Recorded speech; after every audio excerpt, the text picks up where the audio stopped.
Hello everyone, welcome back. Today we're going to be looking at the primary arms auto ranging system. We're going to be looking at two different systems, the wing system and the ladder system.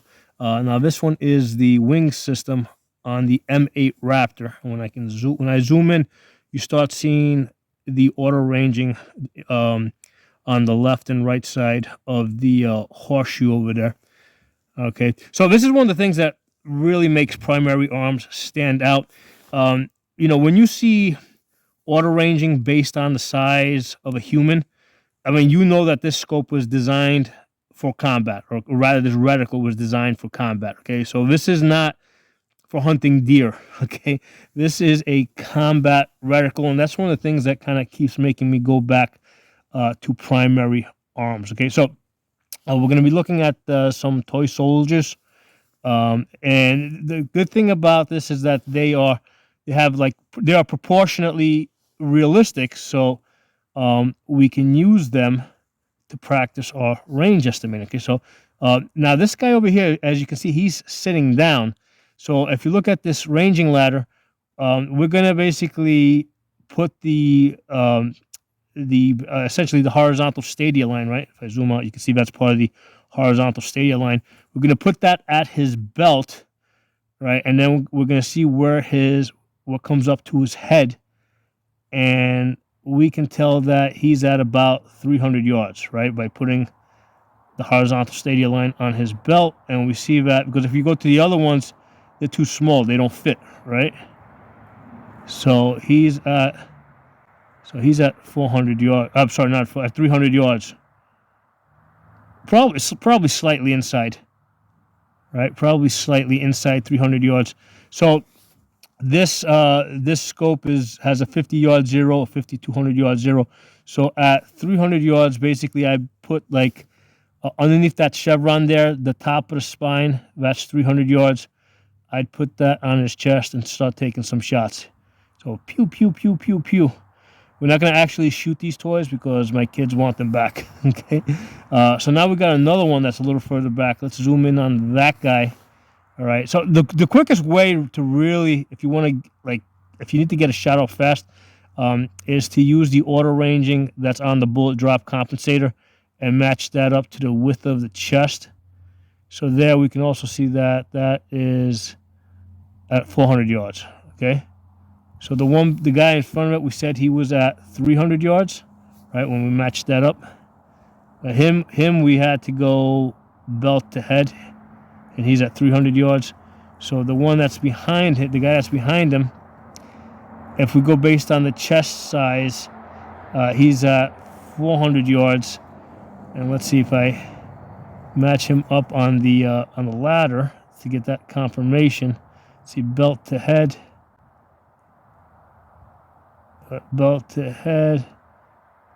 Yeah, I mean it's slight. Now these toys are slightly out of scale. They're a little bit on the tall side, but that's pretty close. And I mean this is basically, we're looking for combat hits here. So with this guy here, I would put it on 400 and start blasting away, pew pew pew. And if I'm slightly off, right? Let's say he's like at 450. Well, instead of hitting him in the chest, I'm going to hit him like in the belly. Or even if I'm way off, right, I'm going to hit him in the groin. So you're always better off estimating to the closer side than the further side. Because if I estimate this guy at, let's say, 500 yards, right, and I go to put the 5 on his chest, well, now there's a good chance that the bullets might go over his head. Okay, so you always want to range estimate to the closer side just because of the shape of the human. Because at 400 yards, if he's really at 450, well, I'm just going to hit him a little bit lower. Okay, so let's back out a little bit so we get a wider field of view. And let's see, we got another guy here. Now this guy's camouflaged, and it looks like he's climbing a tree there. So he also has a side profile. Okay, he's got a side profile. So with this guy here, what we're going to do is we can't range estimate him across his chest. So what we're going to do is we can see his head, right? Because he didn't camouflage his head. All right. And we're going to match that up to that to the thing that we would normally used to size up the chest, and we're going to see which one of those lines is proportional. So, because if I go like way down here, well, like his head looks like a giant lollipop, right? So for 400 right there is probably the best, our best guess, you know, right? Because we go below it, yeah, that's so right there. So I'd put the 4 on his head, or right, or actually over his shoulders because of the way he's climbing, and I'd start taking shots there. Pew, pew, pew, pew.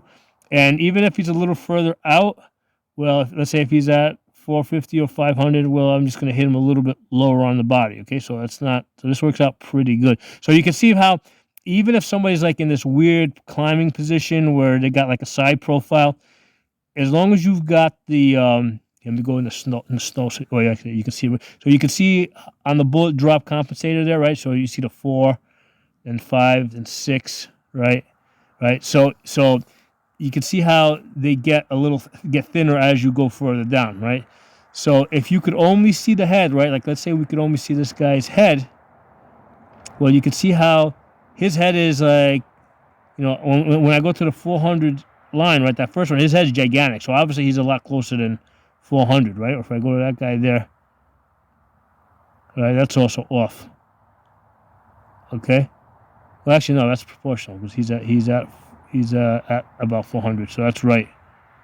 So we're also so that's another way to use this. We're looking for proportionality between the width of the shoulders and the head that we can actually see, because a lot of times all you're going to see is a head, right? So that's a thing. You want to make sure that head is proportional to that crossbar that matches up to the shoulders, right? So when we go to this guy here, where is he? Let me zoom back because I lost him. Zoom back. Okay, there he is. I have to zoom back till I can get that wider field of view. So let's say if I go to 400, yeah, he kind of looks proportional. That head looks somewhat proportional there, so I would use the 400. Start taking my shots. All right, let's go a little further back. Okay, so this guy, he's standing up, but his feet are kind of covered. I mean, let's try and use the full length. Yeah, it doesn't work so great because his feet are covered. We can see where the head is. We can't see the feet, so we're going to have to range estimate this guy from the belt up. So from the belt, the middle of the man, right, where his belt would be, up, yeah, he's at about 500 yards. So we transition here. We can confirm that by going to the 5. Yeah, that kind of matches up with his shoulders. And pew, pew, pew, pew, take him out there, right? And if he's a little further, that's fine. Because if let's say he's ending up at, let's say he's at 550, right? That's fine. We're just going to hit him a little bit lower on the body. That's not a big deal, okay? So we got one more guy that's a little further back, and he's right there. Now, he's definitely camouflaged, right? So this is one of the limitations of like these 1 to 8 scopes. When you get out there, especially in the dark areas, they don't let in a whole lot of light. Now, and this is a $1,500 scope, right? This is the 1 to 8 by 24 PLX with the M8 Raptor, right? That's the reticle, M8 Raptor. So he's kind of like, really, I can't really tell where that guy's is because I don't see his body. I really can't make out his chest. His head is dark. I can't make this guy out. So now even if I turn on the illumination, right, on this scope, just the horseshoe and the chevron illuminate. So that doesn't help us. And even if it did, I don't think it would help us because we need to see the target, and we're just not going to be able to see it. I just wanted to show you guys what the illumination looks like on this. That's 7. Let's go up to, nope, I'm going down. Let's go up to 10. And this has a stop in between, right? So that's the brightest right there. Let me zoom back. All right. So now this scope does have auto on, auto off on that illumination, so that's good. So it conserves your battery. It still eats it up pretty good, so you can't really depend on that. You really depending on the duplex reticle, those thick lines to kind of guide you to the center. Let me just turn that off. Okay. All right. All right. So that's how the auto ranging works. And this bullet drop compensator is really nice because they give you. Let me zoom back.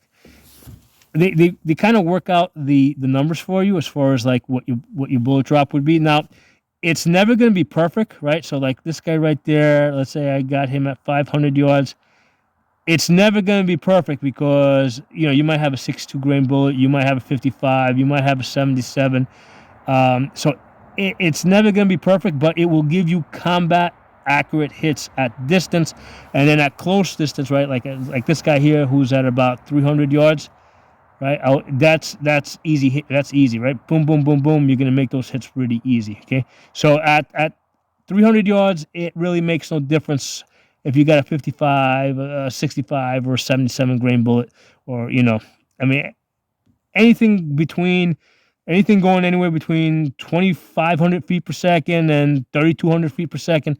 I mean, it's gonna be in the ballpark. You're gonna get your hits. Okay, so I'm gonna put because I said this is the 1-8 scope with the M8 Raptor. I'm now gonna switch out to it. Let me zoom back so I make you guys dizzy. I'm now gonna change out to a different scope. I'm gonna change out to the 5-25, and we're gonna talk about that. We're gonna talk about the auto ranging ladder on that scope. Let me pause this. All right, so this is the Primary Arms 5-25. Okay, so the lowest magnification on this is 5. So right away I'm having some difficulty fighting these targets up close. I get a little further out. But so yeah, so the minimum magnification is 5. Let's go to this guy over here, right? So right there, that's 10. Right, so with this, we have a ranging ladder. Let me actually turn on the illumination, because with this one, they illuminate brighter. They illuminate the entire grid. There it goes. Now, it does not have auto off, and last night I actually forgot to turn it off, and it's a good thing that I remembered and went into the safe and turned it back on. But with this, actually, let me go even brighter. Let me go to the max magnification. Okay, so that's 6. So that's 6 magnification. Let me zoom back. All right, so with this, because it's a 5-25, we're going to be doing a lot of zooming in and out, because we need to come in to find our field of view. Okay, so let's go to this guy here that's sitting down. Now, with this one, they give us this ranging ladder here, right? And the idea with this is, well, you put let's go further out for a second, right? So let's say with this guy here, right, you put his feet, which we cannot see fully. I got to adjust for parallax. Now, this has a parallax adjustment, and one of the things that I find with scopes that have parallax adjustment is that you got to be constantly working that parallax as you zoom in and out, and as you go to different distances. That's one of the nice things about the LPVO. With the LPVO, once you set the diopter in the back, you really don't mess with that anymore. You just zoom in and out. With this, as you zoom in and out, you got to keep playing with the parallax. Now, with this guy over here, the problem is that we can't see his feet, and they don't give us the half man, okay, in this type of a system. So we're going to have to go based on his shoulders. Right, so his shoulders, let's see where they match up.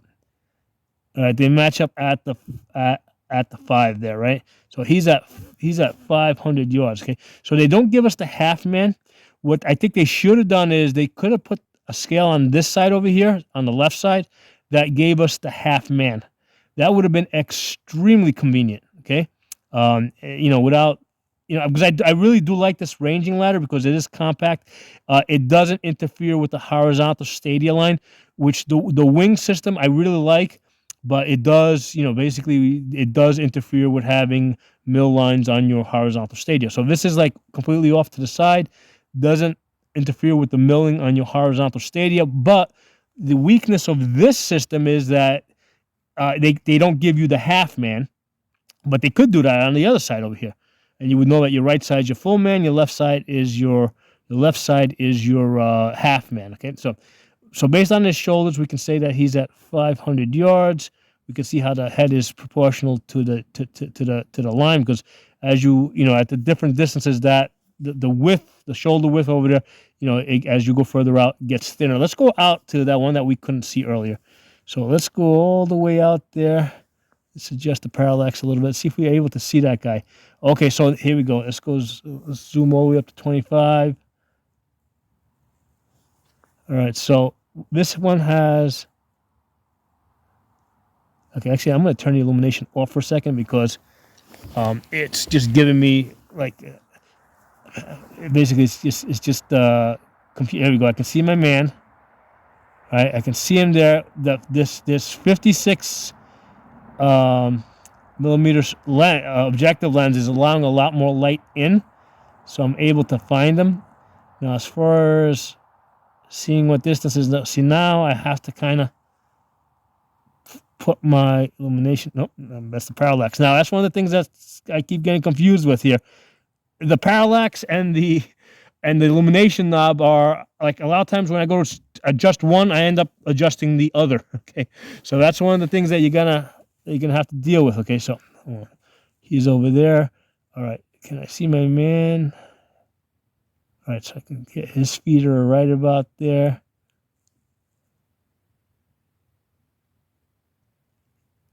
Yes, he's at about 700 yards. Yeah, 700 yards. That's where he's at. He's hard to see, but yeah, you can just make him out. You can just make him out in the dark. So that's one of the benefits of this objective, this large objective lens. It allows more lights, and especially when you're peeking into dark areas, like right there.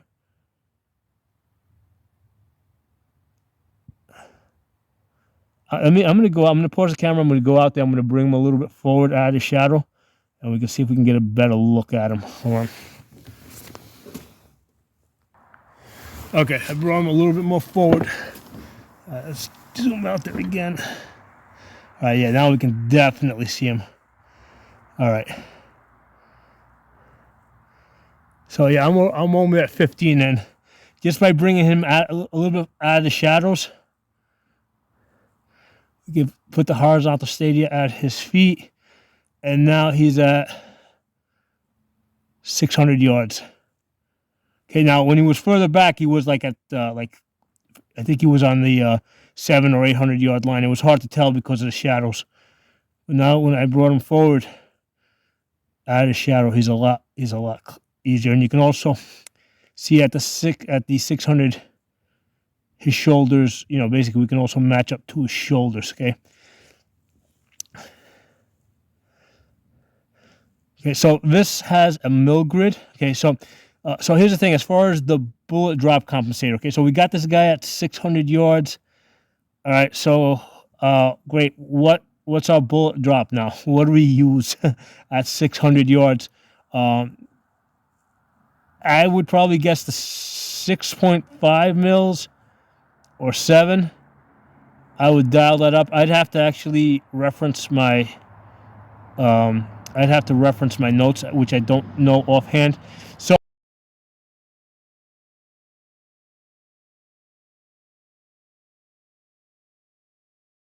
that's one of the nice things about the M8 Raptor, the Raptor system, right? Because it gives you your bullet drop on 5.56 basically, right?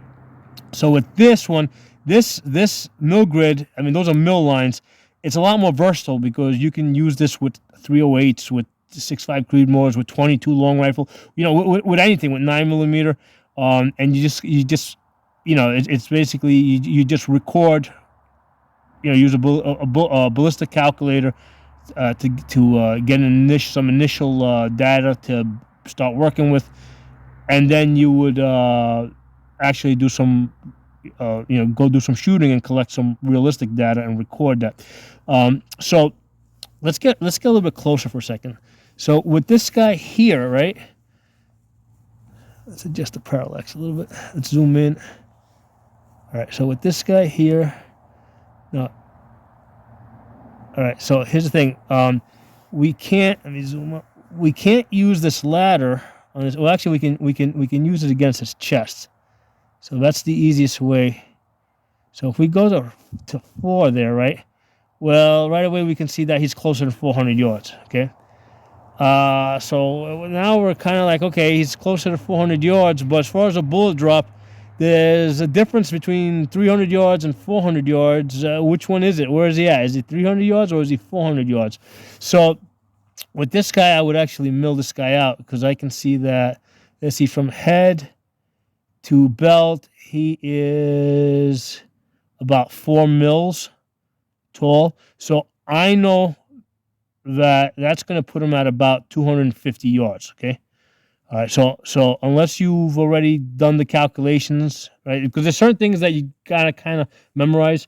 So zoom back a little bit. So the average man who stands at, let's say, about 6 foot tall, at 200 yards is going to be 10 mils. At 300 yards is going to be 6.5 mils. At 400 yards, he's going to be 5 mils. At 500 yards, he's going to be 4 mils. 700 yards is going to be 3 mils. 1,000 yards, he's going to be 2 mils. Okay, so if you can only see half the man, you divide that number in half. Okay, so with this guy here, I'm measuring him out at about 4 mils. So we said that at 300 yards he would be 6.5. So he's closer than that. 200 yards is 10 mils. So he's at about 250. Okay, so now this scope has a 50 200 yard zero. So basically, just the parallax. Now here's the thing: you gotta keep adjusting the parallax on this as I zoom in and out. That's like one of the benefits of an LPVO versus this. I gotta keep playing with the parallax. So at 200 yards, that tip of the chevron's point of aim, point of impact. At 300 yards, I'd be using the 1 mil line. So at 300 yards, so he's at 250. I mean, I would basically put the chevron at his neck, and I'll drop the shots into his chest. Okay. But those are the two recommendations I would make for this ranging ladder, which I really like on this style of a scope, where I want to be able to see the horizontal stadia line and be able to mill horizontally. Like I can mill like cars and tractor trailers and stuff like that horizontally really easy. That's the benefit is we're able to, that ranging ladder doesn't interfere with the horizontal stadia line, but we're only able to auto range the full length of a man. On the left side here, it'd be nice if they gave us the half man. So I could do that on the left side. And the other thing is it only goes to 400. It probably wouldn't take up that much more space if they gave us 300 yards and also 200 yards. They could just put 2 more lines over the 4. One for 300 yards and one for 200 yards, and that would just take a lot of the guesswork out. All right, so that's a recommendation I would make. Okay, so we got these two guys here. Let's go take a look at that guy. It's just the parallax again. All right, so he's at 400 based on the width of his shoulders. Okay, let's take a look at. Zoom back out so I can find my other guy. I know I got a guy hanging on a tree someplace over here. Oh, there he is. He's hanging on a tree right there. All right, so this guy, because he's hanging diagonal and he's humping a tree, and he's out sideways to us, what we're going to do is, let me zoom in, again, just parallax. Okay, so we're going to see, we can see his head there. On which of those lines is his head like most proportional to the shoulders? So that would be the 500-yard line. That's kind of like his head isn't too big, it's not too small, so he's at 500 yards, okay? So at 500 yards, basically I would be using the 3 mils, the 3 mil on the for my bullet drop. So I would put it there, start taking my shots, and I would favor the high side. Like I would put the 5 mil at the top of his shoulder, right there, and then this way I got some room to drop the bullets. Boom, boom, boom, pew, pew, pew, pew. Probably, go pew, pew, pew, pew, go out to there, so that if they drop, they can also drop into his body over here. All right, start there, pew, pew, pew, pew, pew, pew, go horizontal like that. All right, so let's zoom back. There's my other guy. So we got this guy here. So I can't see his feet there. So again, I can't go all the way to the bottom, but I can go across the chest. Yeah, he's just a parallax.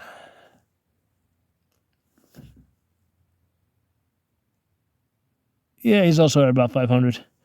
So I would use the 3 mil line, the 3 mil on my for a holdover right there. He's a little further than the other guy. So I would put that at his neck. start taking some shots. Pew, pew, pew, pew. And like I said, if he's a little further back, they'll just drop a little bit lower on his body. And I got this guy here. Him, we can see the full man. So he's at like 600. What did we say this guy was? We had this guy at 600. He's a little further back, so he's not that much further back. Because I moved him up. I went out there and I moved him up, so he's not that much further back. So he's about 600. So with this guy, so I don't know offhand what I should be using at 600. So I would say probably 4. I put the 4 like at the top of his like at his neck. Pew, pew, pew, pew. And, you know, if I'm off, they'll drop a little bit lower on his body. All right. So I want to show you guys these two different systems for auto range estimating off the size of a human. Okay. I mean, it's a very useful tool to have. Okay. You know, especially past 300 yards. It's a very, very useful tool to have. Now you do have to go out and test it out in the real world. Like I actually took over the summer, I took the scopes off of the rifles and I went out into like a touristy area where a lot of people walking around and people with camcorders and cameras taking pictures. And I was actually like looking at people through the scope, you know, in the touristy area, because I went to a touristy area because, you know, people always taking pictures and stuff there. So most people can't tell the difference between a scope and a, you know, and a camera or a camcorder. So that's a good thing to do. Go to a touristy area, take the scope off the rifle, go to a touristy area, and see what people look like. Now, when you take it off the rifle, there's going to be a lot of it's going to be more shaky, and that's fine. Today, but when I went, it was a pretty bright day over the summertime, so that was a very different experience than today, which is cloudy, and I'm having some, you know, it's a lot more difficult to be able to see things even with this 25 power scope, you know, with less sunlight, you know. So you want to try and get a sense of what that's actually like. So yeah, these type of dolls, these dolls are very handy for something like that because they're proportional to a human. And this is something, because that one out there, he's out at about 100 yards right there. When he was in the shadows, he was at 100 yards. So if you have inside of 100 yards, you can practice your range estimating. All right, so drop some comments below. Let me know what you guys think of this video, and I'll talk to you all soon.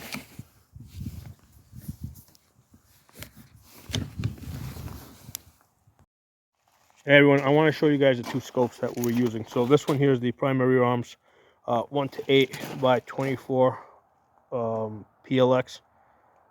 Okay, so that's the one with the M8 Raptor, the one with the winged auto ranging. Okay, so that's a $1,500 scope. Okay, and I think most of that money goes into making this compact. Okay, because this is I think the scope and the mount weigh about a pound and a half. And this one over here, that's the 5-25 by 56. Now that's an SLX. Okay, so it's got that large bell there. That's the one with the ladder, you know, with the auto ranging ladder. Okay, so this one weighs like 2.5 pounds. So the benefit of this is that you guys could see that, you know, we could see a lot further out. We could see, you know, we could even peek a little bit into dark areas because the large objective lens allows more light in.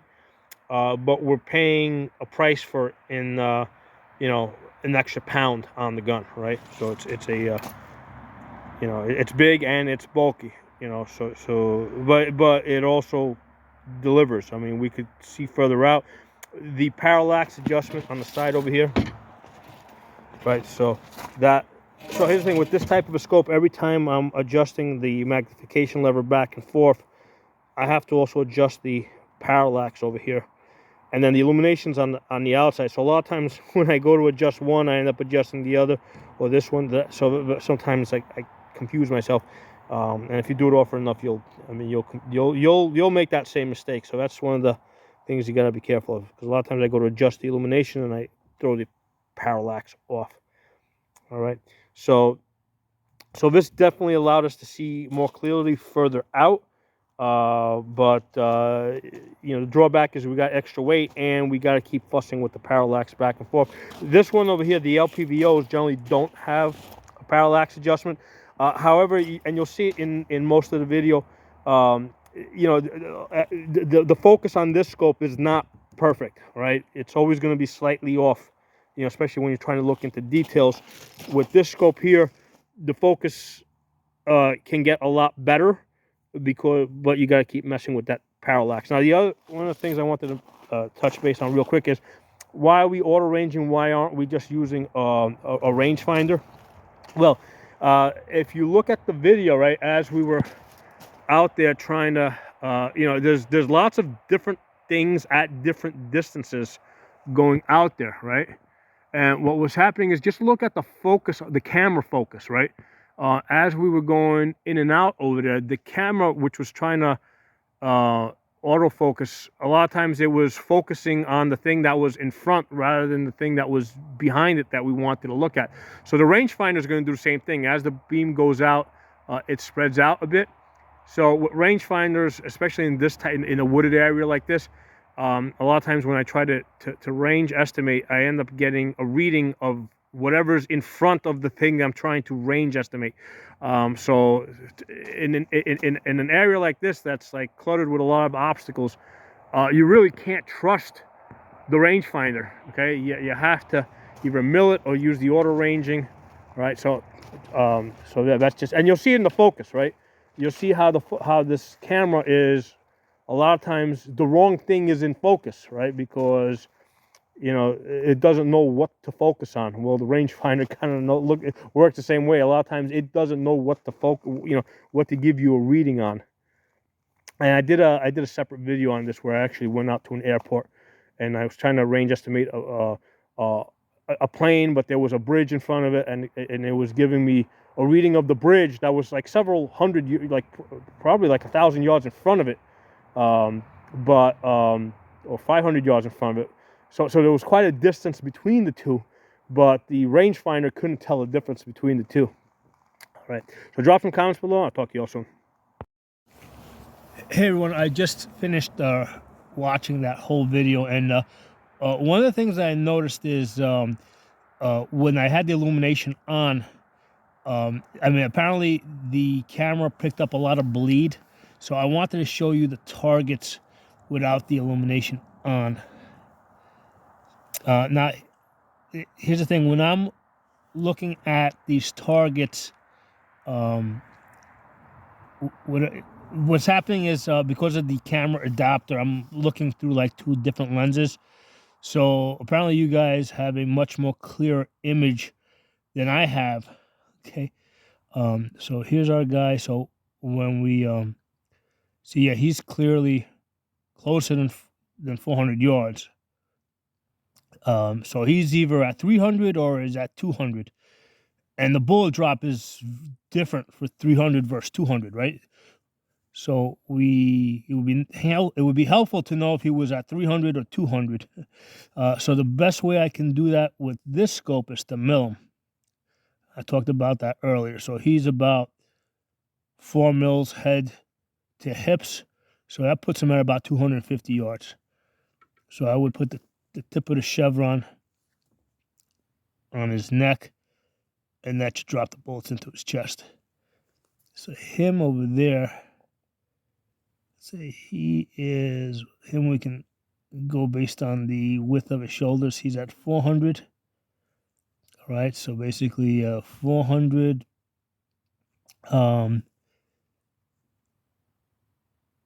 I forgot what's my bullet drop on the 400 on this. See, that's the thing. That's where the M8, that's where the Raptor's really handy. So 400, we said that's the 2 mil line should be for 400. Pew, pew, pew, pew. Let's go a little further out. Where's that guy? There it is, up on the tree. So you can see we got 3 guys here, right? We got 3 guys at different distances. And, you know, again, this is, if you don't have, because if you're looking at this, they all look like they're at about the same distance. But then when you range them, you see they're at very different distances. So with this guy here, we're going to have to go, because he's sideways, we have to find something that's proportional to the size of his head. So that would be right about there, that one. The 500-yard line is proportional to his head. Yeah, for me it's hard to see it because of the adapter. You guys, from what I saw, you guys have a much more clear image. So that would be the 3 mil line, just the parallax. That would be the 3 mil line on my bullet drop. Right about there. Pew, pew, pew, pew. Right there. Got the parallax right. All right, so let's zoom out. Let's find my other guy here. So with him, we can't see his feet. It's just the parallax again. So he's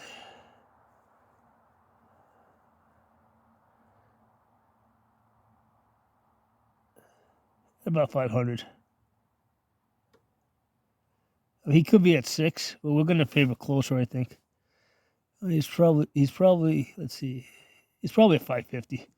Well, let's go 3 mils for a holdover. Oh, with that zoom. 3 right there. We're gonna put it at his neck, and they'll probably drop a little bit. It'll probably drop into the belly area. Pew pew pew. And let's go that guy back there. Now, again, even on the first scope, you guys could actually see it a lot more clearly than I can because of the adapter that I'm looking through. I'm looking through 2 lenses, before I even look through the scope. I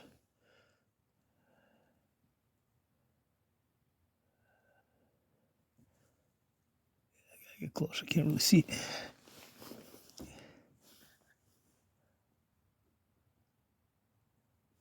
Just the parallax.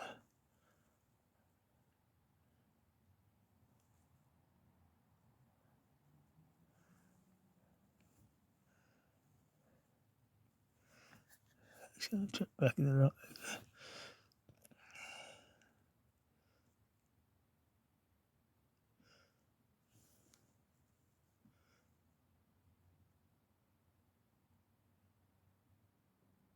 You get 600.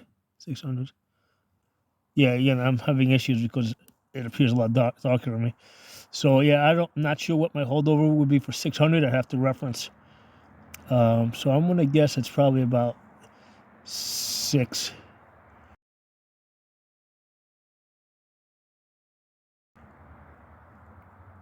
So I would go right there.